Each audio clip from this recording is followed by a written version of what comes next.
మకర రాశి వారికి రాహుకేతువుల యొక్క సంచారం మూలకంగా ఈ సంవత్సరము ఎలాంటి ఫలితాలు ఉండబోతున్నాయి అనేటువంటి విషయాన్ని విశ్లేషించి తెలుసుకుందాం.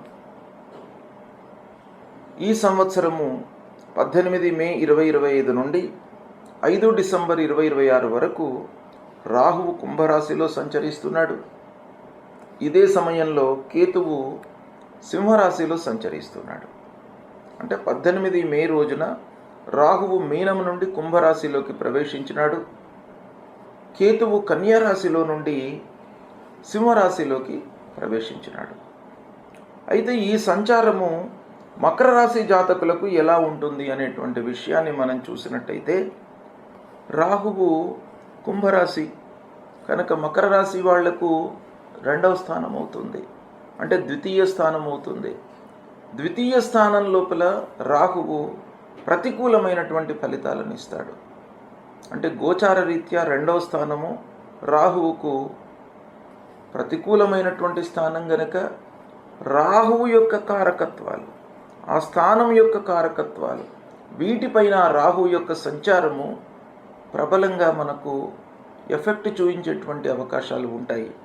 అయితే ఎలాంటి విషయాలలో మనకు ఇబ్బందులు ఉంటాయి అనేటువంటి విషయం మనం ఆలోచించినట్టయితే, రాహువు ముఖ్యంగా 2వ స్థానం కాబట్టి రాబడి, ఆదాయము, ఖర్చులు, పెట్టుబడులు వీటిపైన ఎక్కువగా ప్రభావం చూపించేటువంటి అవకాశం ఉంది. కనుక పెట్టుబడుల మూలకంగా మీరు ఇబ్బందులు కొని తెచ్చుకున్న వాళ్ళు అవుతారు. కనుక బ్లైండ్గా మీరు పెట్టుబడులు పెట్టకూడదు ఈ సమయం లోపల. ముఖ్యంగా వ్యాపారస్తులకు కానివ్వండి, ఉద్యోగస్తులు ఎన్నో రోజుల నుంచి అక్యుములేట్ చేసుకున్నటువంటి వాళ్ళ ఫండ్స్ ఏవైతే ఉన్నాయో వాటిని మీరు బ్లైండ్గా ఇన్వెస్ట్మెంట్ చేయకూడదు. ఇన్వెస్ట్మెంట్ చేస్తే రాహు ప్రభావం మూలకంగా అది డిలే అయ్యేటువంటి అవకాశాలు ఉంటాయి. కాబట్టి పెట్టుబడులపై జాగ్రత్తగా ఉండాలి. సకాలంలో మనకు పనులు జరగకపోవడము అనేటువంటిది ఈ సమయంలో కనబడుతుంది. కాబట్టి సకాలంలో పనులు జరగడానికి మీ సాయశక్తులా మీరు ప్రయత్నాలు చేయాలి. ఏం చేయాలి? ఆ విషయం గురించి తెలుసుకోవాలి. ఆటంకాలు ఏ కార్నర్స్ నుంచి వచ్చే అవకాశాలు ఉన్నాయి అనేటువంటి విషయంపై మనం ఫోకస్ పెట్టాలి. వీటన్నిటినీ కూడాను తెలుసుకున్న తర్వాత మీరు పని ప్రారంభించినట్టయితే కొంతలో కొంతనైనా కూడాను రెక్టిఫై చేసుకునేటువంటి అవకాశాలు ఉంటాయి. వీటన్నిటి మూలకంగా ఒక భయము, భ్రాంతి ఇలాంటివి కలిగేటువంటి అవకాశాలు ఉంటాయి. తర్వాత ముఖ్యంగా మీరు మాట్లాడేటప్పుడు కొంత మాటను కట్టడి చేసుకోవాలి. అంటే లూజ్ టంగ్ అంటాం. ఏదో మాట్లాడడం మూలకంగా మనకు అనర్థాలు వచ్చేటువంటి అవకాశాలు ఉంటాయి. వాక్కును మన స్వాధీనంలో ఉంచుకోవాలి ఈ సమయంలో తప్పకుండా. ఇకపోతే రాహువు ముఖ్యంగా ఈ 2వ స్థానంలో ఉన్నప్పుడు విద్యార్థులకు చదువు విషయం లోపల కొంత ఆలస్యం కలుగజేస్తాడు. కాబట్టి విద్యార్థులు ఎఫర్ట్స్ను, వాళ్ళు పెట్టేటువంటి శ్రమను పెంచుకోవాలి. దాన్ని ద్విగుణీకృతంగా చేసుకున్నట్టయితే మీకు ఫలితాలు అందుబాటులో ఉంటాయి. కాబట్టి విద్యార్థులు కొంత జాగ్రత్తలు తీసుకోవాలి. ఉద్యోగస్తులు కూడాను అనవసరమైనటువంటి వాగ్వివాదాలలోకి వెళ్లకుండా ఉండాలి. జాగ్రత్తగా మాట్లాడుతూ ఉండాలి అందరితో కూడాను. ఇలాంటివి మీకు ఫలితాలు రాహు మూలకంగా కలిగే అవకాశాలు ఉన్నాయి. కాబట్టి ఇక్కడ ప్రయాణాల మూలకంగా ఖర్చులు పెరుగుతాయి. తద్వారా అలసట, అశ్రద్ధ, అసంతృప్తి చోటు చేసుకుంటుంది. ఇలా మనకు ఈ 2వ స్థానంలో రాహువు ప్రతికూలమైనటువంటి ఫలితాలను ఇస్తున్నాడు. అయితే ఈ రాహువు సంచరిస్తున్నటువంటి సమయంలో శని మీకు అనుకూలంగా ఉన్నాడు. మకర రాశి వారికి శని 3వ స్థానంలో సంచరిస్తున్నాడు కాబట్టి ఈ రాహువు యొక్క ప్రభావాన్ని కొంత తగ్గిస్తాడు. ఇక ఇదే సమయంలో కేతువు 8వ స్థానంలో ఉన్నాడు. కేతువు కూడాను ప్రతికూలంగా సంచరిస్తున్నాడు మకర రాశి వారికి. కాబట్టి 8వ స్థానంలో కేతు ఉన్నప్పుడు ముఖ్యంగా మన మనస్సు పైన, బుద్ధి పైన, మైండ్ పైన ఎక్కువ ప్రభావాన్ని చూపించే అవకాశాలు ఉంటాయి. కాబట్టి విలువైనటువంటి వస్తువులను ఎక్కడనో పెట్టడం, మర్చిపోవడము, మతిమరుపు పెరిగేటువంటి అవకాశాలు ఉంటాయి కేతువు మూలకంగా. కాబట్టి మీరు ఏదైనా పని చేసేటప్పుడు పోస్ట్పోన్మెంట్ అనేది చేయకుండా దాన్ని ఇమ్మీడియట్గా కార్యాచరణలో పెట్టడం మూలకంగా కొన్నింటిని మీరు రెక్టిఫై చేసుకునేటువంటి అవకాశాలు ఉంటాయి. కేతువు మూలకంగా కూడాను అనాలోచిత పెట్టుబడులు, ఆలోచించకుండా మీరు పెట్టుబడులు పెట్టేటువంటి అవకాశాలు బాగా కనపడుతున్నాయి. ప్రాధాన్యత లేనటువంటి విషయాలపై మనస్సు నిలుపుతారు. ఇది కేతువు మీకు కలిగించేటువంటి స్వభావం. ఏంటి, ఏదైతే మనకు ఇంపార్టెంట్ పని ఉందో దానిపైన మనసు పెట్టకుండా ప్రాధాన్యత లేనటువంటి విషయాన్ని గురించి మనము పదే పదే చర్చించడము, టైం వేస్ట్ చేసుకోవడము, ఇలాంటివి కేతువు మీకు ఇస్తుంటాడు. కాబట్టి దాన్ని మీరు రెక్టిఫై చేసుకోవాలి. ఎందుకంటే సమయ పాలన, మనకు సమయం తక్కువ ఉంటుంది. ఆ సమయాన్ని ఏ విధంగా మనం ఉపయోగించుకోవాలి అనేటువంటి విషయంపై మీరు ఫోకస్ పెట్టాలి. కేతువు ఒక పక్కన అష్టమంలో ఉన్నప్పుడు కలిగిస్తాడు, టైం వేస్ట్ చేస్తాడు, ప్రాధాన్యత లేనటువంటి విషయాల వైపుకు మిమ్మల్ని తీసుకువెళ్తుంటాడు. ఇక వాటి మూలకంగా ఏమవుతుంది, ప్రాధాన్యత లేనటువంటి విషయాలను మీరు చర్చించడం మూలకంగా పనులు కావు, అసలైన పని మీరు చేయలేకపోతారు. అంటే ఉదాహరణకి విద్యార్థుల విషయం తీసుకున్నట్టయితే, ఏవి ఇంపార్టెంట్ ప్రశ్నలు ఉన్నాయో, ఏ చాప్టర్ అయితే మనకు ఎగ్జామ్లో రాబోతుందో దానికి ప్రాధాన్యత ఇవ్వకుండా అనవసరమైనటువంటి చాప్టర్స్ను, అనవసరమైనటువంటి విషయాలను చదువుకోవడంతో మీకు జ్ఞానం పెరుగుతుంది కానీ ఉత్తీర్ణులు కాలేరు, మార్కులు రాలేవు. అలాంటి వాటిపై ఈ కేతువు యొక్క ప్రభావం ఎక్కువ ఉంటుంది. కనుక విద్యార్థులు ముఖ్యంగా ప్లానింగ్ చేసుకోవడం అనేటువంటిది చాలా ముఖ్యం. ఇక వీటి మూలకంగా కొంత అధైర్యం కూడాను చోటు చేసుకునే అవకాశాలు ఉన్నాయి. ఈ విధంగా రాహు కేతువుల యొక్క ప్రభావము మకర రాశి వారికి కొంత నెగిటివ్గానే ఉన్నది. అయితే ఒక్క సంతోషకరమైనటువంటి విషయం ఏంటంటే, ఈ సమయంలో శని మిమ్మల్ని కాపాడుతాడు. శని 3వ స్థానంలో సంచరిస్తున్నాడు. శని మూలకంగా సత్ఫలితాలు కలగబోతున్నాయి. రాహు మూలకంగా ప్రతిబంధకం ఉంది. అయితే ఈ రాహువు 1.5 సంవత్సరాలు ప్రతికూలంగా ఉన్నాడు, 2.5 సంవత్సరాలు శని అనుకూలంగా ఉన్నాడు.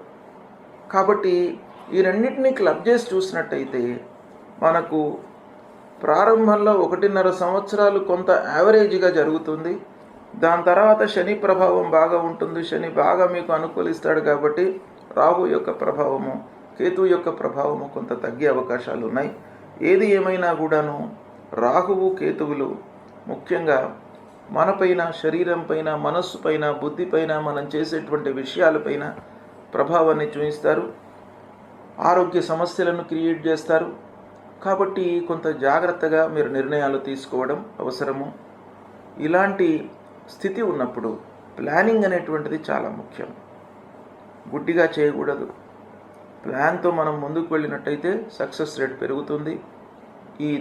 ఈ విశ్లేషణను మీరు ఉపయోగించుకోండి, సత్ఫలితాలను పొందండి. రాహువు కేతువులు ప్రతికూలంగా సంచరిస్తున్నప్పుడు మనము తప్పకుండా భగవంతుడి యొక్క అనుగ్రహం కొరకై పరిహారాలను చేసుకోవాలి.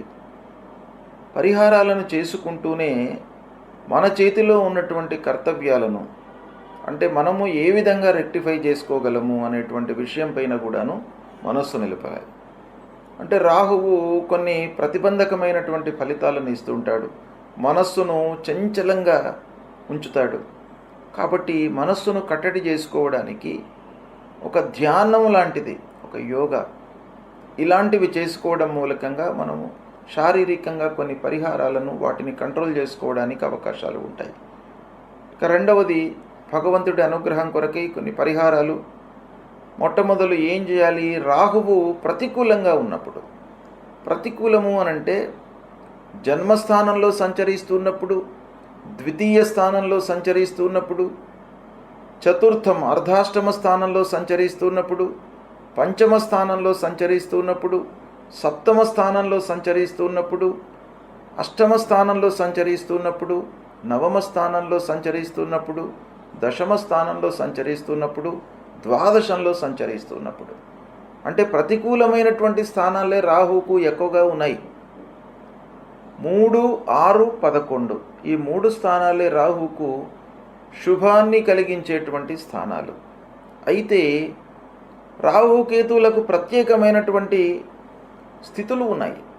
వాళ్ళు ఏ రాశిలో ఉన్నారో ఆ రాశ్యాధిపతి యొక్క అనుకూలత ఎలా ఉంది అనేటువంటిది కూడాను మనం లెక్కలోకి తీసుకుంటాం. కాబట్టి ఇన్ని స్థానాలు ప్రతికూలంగా ఉన్నాయి అనేటువంటి భయం మనకు లేకుండా మనము ఈ రాహు మూలకంగా ముఖ్యంగా జపం, రాహువుకు మనకు శాస్త్రంలో చెప్పబడినటువంటిది అర్ధకాయం మహావీర్యం చంద్రాదిత్య విమర్దనం సింహికా గర్భసంభూతం తం రాహుం ప్రణమామ్యహం అనేటువంటి మూలమంత్రాన్ని ప్రతినిత్యం కూడాను చదువుకోండి. జప సంఖ్య ఈ రాహువుకు 18,000 సార్లు శాస్త్రంలో చెప్పబడి ఉంది. 18,000 సార్లు మీరు జపించినట్టయితే రాహు అనుకూలించి రాహు మూలకంగా కలిగేటువంటి దుష్ప్రభావము దూరమవుతుంది. అయితే 18 సార్లు మీరు చేయడం అనేటువంటిది ఒక రోజులో అయ్యే వ్యవహారం కాదు. కనుక మీరు స్వయంగా చేసుకోవడం చాలా ఉత్తమము. మీరు చేసుకోలేని పక్షంలో వేరే వాళ్లను నియోగించి మీరు చేయించడము మంచిది. ప్రథమంగా మీరు చేసుకోవడమే మంచిది. కాబట్టి మీరు ప్రతినిత్యం కూడాను ఒక 18 సార్లు రాహు మూలమంత్రాన్ని జపించండి. తర్వాత మినుములు దానం ఇవ్వండి. మినుములను దానం ఇచ్చినట్టయితే ఈ రాహువు ప్రీతి చెందుతాడు. గోమేధికం ధరించండి. రాహువుకు అధిష్టాన దేవత దుర్గామాత. దుర్గామాతను పూజించండి.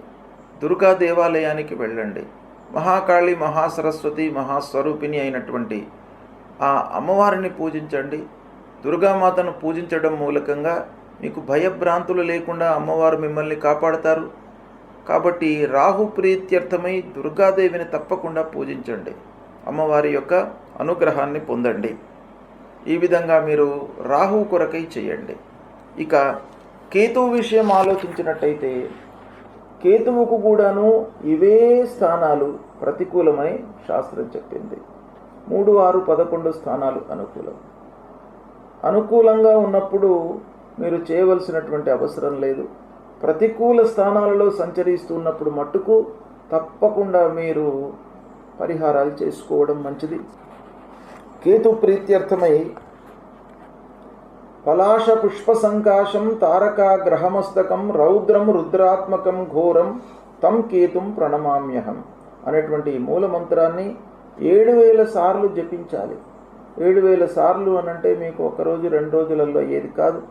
మీకు దైనందిక కార్యక్రమాలు ఉంటాయి. ఉద్యోగరీత్యా మీరు పనులలో నిమగ్నమై ఉంటారు. వ్యాపారస్తులు వ్యాపారంలో నిమగ్నమై ఉంటారు. వివిధ పనులలో మనం నిమగ్నమై ఉంటాం. కాబట్టి ఈ 7,000 సార్లు ఒకసారి చేయడం మనకు సాధ్యం కాదు. కనుక ప్రతినిత్యం కూడాను మనం స్మరిస్తూ ఉండాలి, కీర్తిస్తూ ఉండాలి. కనీసం 7 సార్లు మీరు ప్రతినిత్యం కూడాను ఆ కేతు భగవానునికి ఈ శ్లోకాన్ని మీరు జపించండి. తర్వాత గణపతి కేతువుకు అధిష్టాన దేవత కాబట్టి గణపతిని పూజించండి.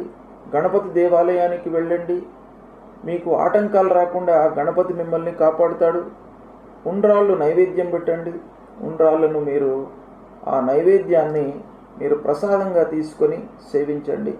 అప్పుడు ఆ గణపతి యొక్క అనుగ్రహం లభిస్తుంది.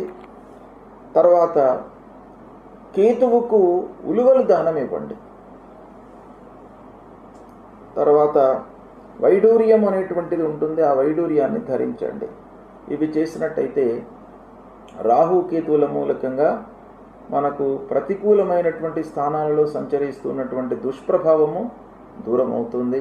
కనుక పరిహారాలు తప్పకుండా చేసుకోండి. దైవభక్తి పెంచుకోండి. ఆ దైవాన్ని, అమ్మవారిని, గణపతిని ప్రతినిత్యం కూడాను మీరు స్మరించండి, కీర్తించండి, స్తోత్ర పారాయణాలు చేయండి. తద్వారా రాహు కేతువులకు సంబంధించినటువంటి దుష్ప్రభావం దూరమవుతుంది.